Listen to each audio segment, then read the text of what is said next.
स्वागत है स्टूडेंट्स आपका हमारे चैनल पर। आज हम देखेंगे वार्षिक परीक्षा प्रश्न पत्र कक्षा 10 सामाजिक विज्ञान का, जो कि सीसी गुरु द्वारा प्रकाशित किया गया है। अन्य विषय के भी हैं, वे हमारे चैनल पर उपलब्ध मिलेंगे आपको। तो चलिए हम पहले स्टार्ट करते हैं सामाजिक विज्ञान का वार्षिक प्रश्न पत्र। फटाफट से सारे क्वेश्चन देख लेते हैं। इसी प्रकार से आपके बोर्ड में प्रश्न पत्र आएगा। ये आपका एक मॉडल प्रश्न पत्र है ताकि आप अच्छे से प्रैक्टिस कर पाएँ। इनके उत्तर आपको स्वयं करने हैं। तो चलिए स्टार्ट करते हैं प्रश्न नंबर 1 से। निम्न प्रश्नों के उत्तर का सही विकल्प चयन कर कर उत्तर पुस्तिका में लिखिए। वैकल्पिक प्रश्न है, निम्नलिखित में से किसने वंदे मातरम लिखा था। अगला है, निम्न में से किस वर्ष महात्मा गांधी दक्षिण अफ्रीका से लौटे थे।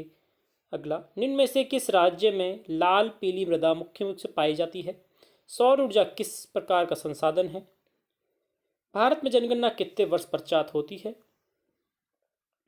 रियो डी जेनेरियो पृथ्वी सम्मेलन का आयोजन कब हुआ। सरिस्का बाघ रिजर्व किस राज्य में स्थित है। निम्नलिखित में से कौन सा विषय समवर्ती सूची में शामिल है। कपास से कपड़ा बनाने के कौन से क्षेत्र में गतिविधि होती है। महात्मा गांधी ने कांग्रेस के कौन से अधिवेशन की अध्यक्षता की थी। G77 किस प्रकार के देशों का समूह है।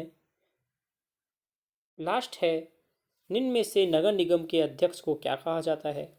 आप सभी को इस प्रश्नों के सभी उत्तर अगर नहीं मिलते हैं तो आप बता सकते हैं, आपको जरूर उपलब्ध कराए जाएंगे। बिल्कुल वैसे सिंपल है, जैसे लास्ट वाले का मेयर हो जाएगा।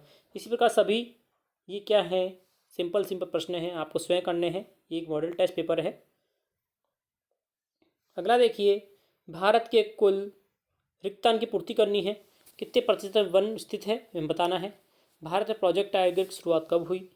भारतीय संघ ने किसी भी धर्म को खालिस्तान के रूप में स्वीकार नहीं किया। बहुराष्ट्रीय कंपनी द्वारा किए गए निवेश को क्या कहते हैं। प्राथमिक क्षेत्र को क्या कहा जाता है। बांधों के संरक्षण हेतु क्या चलाया जा रहा है। अब देखिए, ये है अति लघुरात्मक प्रश्न। देखिए, पिकेटिंग क्या होता है। ब्रिटेन वुड्स की जुड़वा संतान किसे कहा जाता है। बॉस ड्रिप सिंचाई प्रणाली को स्पष्ट करना है। राजस्थान के अर्धशुष्क एवं शुष्क क्षेत्रों में वर्षा जल संग्रहण किस प्रकार किया जाता है।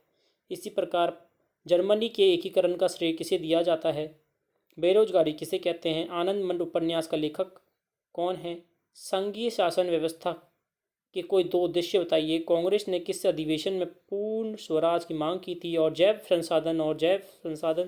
अजैव संसाधन का एक उदाहरण बताना है।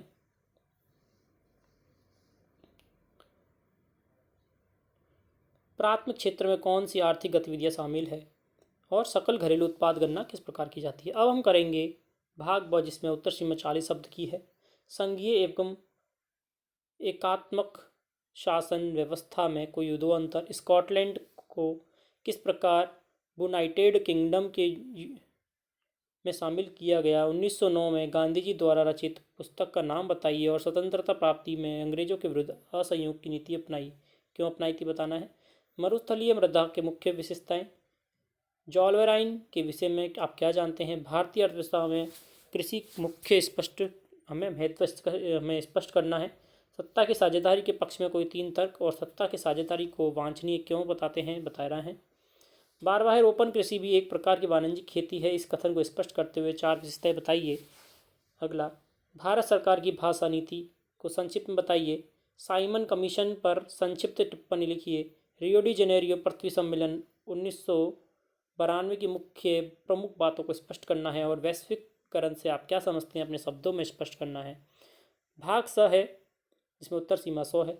17वां प्रश्न, इटली के एकीकरण की प्रक्रिया क्या होती है। 8वां प्रश्न है, बहुउद्देशीय परियोजना से होने वाले लाभ व हानि की तुलना करनी है। राजस्थान के अर्धशुष्क क्षेत्रों में वर्षा जल संग्रहण किस प्रकार किया जाता है, व्याख्या करनी है। नेपोलियन संहिता की विशेषता लिखनी है। अगला, रोलेक्ट एक्ट क्या है। गांधी जी द्वारा रोलेक्ट एक्ट का विरोध व ब्रिटिश सरकार की दमनकारी नीति का वर्णन कीजिए।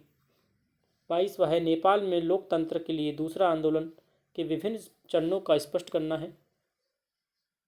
अंतिम प्रश्न है 23, जिसमें हमें दिए गए रेखा मानचित्र में निम्नलिखित को अंकित करना है। जैसलमेर, दिल्ली, गया, कच्छ की खाड़ी। या फिर अथवा में जो है नागपुर, जयपुर, पारादीप और विशाखापट्टनम हमें इस मैप में बताना है। तो ये है बच्चों पूरा मॉडल टेस्ट पेपर जो कि आपके संस्था से जारी किया गया है सीसी गुरु द्वारा आप लोगों के लिए, ताकि आप अच्छे से अच्छे मार्क्स अंकित कर पाएँ और ज़्यादा से ज़्यादा तैयारी कर पाएँ। धन्यवाद।